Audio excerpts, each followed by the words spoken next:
लड़ेंगे खामनेई के 55 मुस्लिम देश। फारस की खाड़ी में टूटेगा सुपर पावर का घमंड। तुर्की ने दिया धोखा, अब अरब वर्ल्ड को मिला मौका। ईरान से पहले गद्दारों को मारेंगे प्रेसिडेंट ट्रंप। ईरान अमेरिका युद्ध ने 55 मुस्लिम देशों को भड़का दिया है। इसमें वो देश भी हैं जिन्हें अमेरिका का सबसे भरोसेमंद कहा जाता है। तो क्या अमेरिका का सबसे भयानक हमला ईरान के साथ कई देशों को बर्बाद कर डालेगा? क्योंकि ईरान तो युद्ध को भांप चुका है। ईरान अपनी किलेबंदी कर रहा है। ईरान आसमान में नाकेबंदी कर चुका है। ईरान ने इंटरनेट बंद कर दिया है।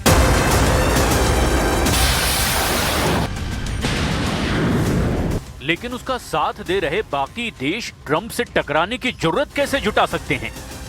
ईरान का साथ देने वाले सभी देशों को अमेरिका अपना जानी दुश्मन बता चुका है। ट्रंप से बैर लेने का मतलब जिन्हें पता है वो युद्ध टालने की कोशिश कर रहे हैं। लेकिन ईरान अब की बार फुल एंड फाइनल करना चाहता है, जिसके चलते ईरान में हलचल बढ़ गई है।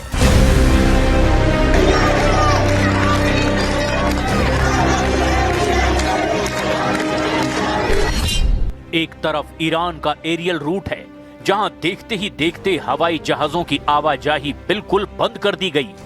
वहीं दूसरी तरफ ईरान में डिजिटल स्ट्राइक के खतरे को देखते हुए 7 दिन से इंटरनेट पर बैन लगा रखा है। ईरान ने कुछ घंटों के लिए अपना एयर स्पेस बंद किया, लेकिन फिर उसे शुरू कर दिया। लेकिन खौफ की वजह से कोई उसका दोबारा इस्तेमाल नहीं कर रहा है, क्योंकि ट्रंप ने ईरान पर हमले का एक्सेलरेटर पूरी ताकत से दबा रखा है। लेकिन ट्रंप के वॉर मीटर पर 55 मुस्लिम देशों ने ब्रेक लगाने की कोशिश की है। ईरान का मजबूरी में साथ दे रहे उसके विरोधी देश भी ट्रंप से फिलहाल युद्ध टालने की अपील कर रहे हैं। मगर अमेरिका के राष्ट्रपति को रोक पाना अब किसी के बस में नहीं रहा। Does this mean military action is now off the table against Iran? Well, we're going to watch and see what the process is, but we were given a very good statement by people that are aware of what's going on. वजह Iran की अकड़ है, वजह Iran की धमकियां हैं, वजह Iran के कट्टर मौलाना हैं। ईरान ने चुनौती कबूल कर ली है। ईरान ने आसमान से समुद्र तक हथियारों को तैनात कर दिया है। ट्रंप से युद्ध में जैसे ही ईरान के साथ मुस्लिम देशों ने आने के सिग्नल दिए, सुप्रीम लीडर अली खामनेई के सभी जनरल वॉर जोन में निकल गए। ईरान के अंदर अमेरिका के खिलाफ इतनी नफरत बढ़ गई है कि ट्रंप को मौत देने के नारे लग रहे हैं। तेहरान में ब्रिटिश दूतावास के बाहर खामनेई समर्थकों ने इजराइल और अमेरिका के झंडे जलाए हैं। प्रदर्शन कर रही भीड़ ने जो नारे लगाए, उसे सुनिए।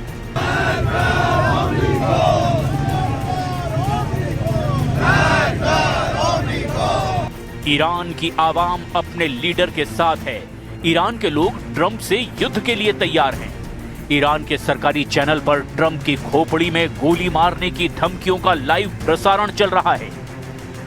ईरान में हिंसक प्रदर्शन में जान गंवाने वालों के जनाजे में आई भीड़ ट्रंप से बदले की मांग कर रही है। ईरान में सरकार समर्थक प्रदर्शनकारी डोनाल्ड ट्रंप गोली चलने वाली तस्वीरों को लेकर जुलूस निकाल रहे हैं। 2024 में चुनाव प्रचार के दौरान जब ट्रंप पर गोली चली थी तो बाल बाल बच गए थे। लेकिन अब ईरान के सरकारी चैनल ने उसी वीडियो को दिखाकर कहा कि अब की बार निशाना चूकने वाला नहीं है। My message is do not repeat the same mistake that you did in June. You know, if you try a failed experience, you will get the same result. वहीं ईरान के इस्लामिक रिवॉल्यूशनरी गार्ड कॉर्प्स ने America से युद्ध के लिए पूरी तरह से तैयार होने का ऐलान कर दिया है। IRGC के चीफ कमांडर मोहम्मद बाकपुर ने ट्रंप और नेतन्याहू की गलत फहमी दूर करने का वादा खामनेई से किया है। ईरान के चीफ जस्टिस ने एक बार फिर से प्रदर्शनकारियों को संगीन सजा देने की धमकी दी है।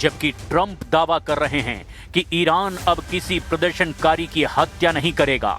ट्रंप ने अपने सूत्रों का हवाला देकर कहा कि ईरान किसी को भी फांसी की सजा देने की हिम्मत नहीं जुटा पा रहा।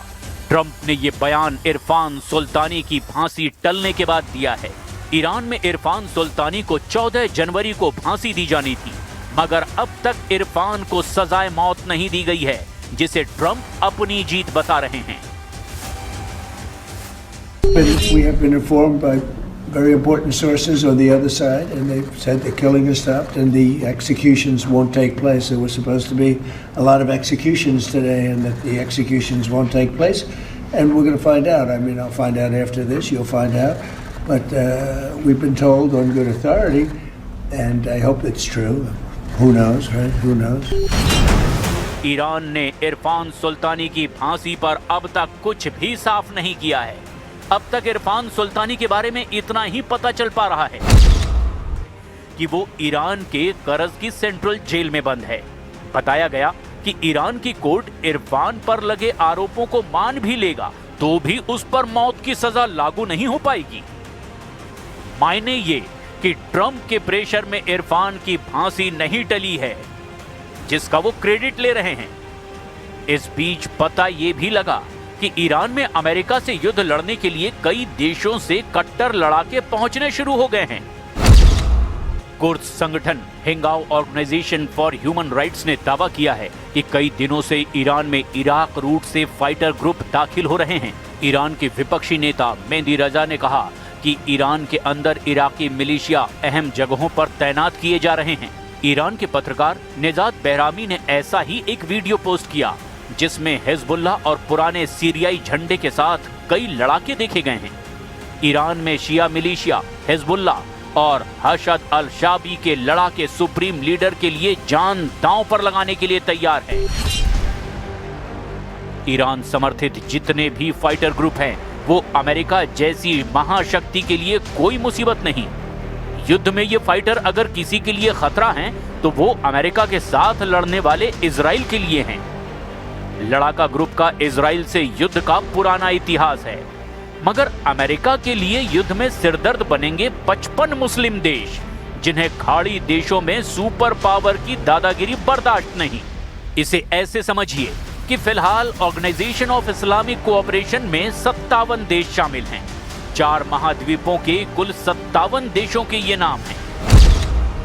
एशिया महाद्वीप में OIC में Afghanistan, Bangladesh, Brunei, Indonesia, Iran, Iraq, Malaysia, Pakistan, Saudi Arab, UAE, Turkey और यमन है। वहीं अफ्रीका महाद्वीप में अल्जीरिया, मिस्र, Nigeria, Senegal, Somalia, Sudan, Morocco, Niger, Chad, Mali, Mauritania, Europe से Albania, Azerbaijan, Kazakhstan, Kyrgyzstan, Tajikistan, Turkmenistan, Uzbekistan OIC के ये तमाम सदस्य हैं। वहीं दक्षिणी अमेरिका महाद्वीप के गुयाना और सुरिनाम इस्लामिक सहयोग संगठन का हिस्सा है।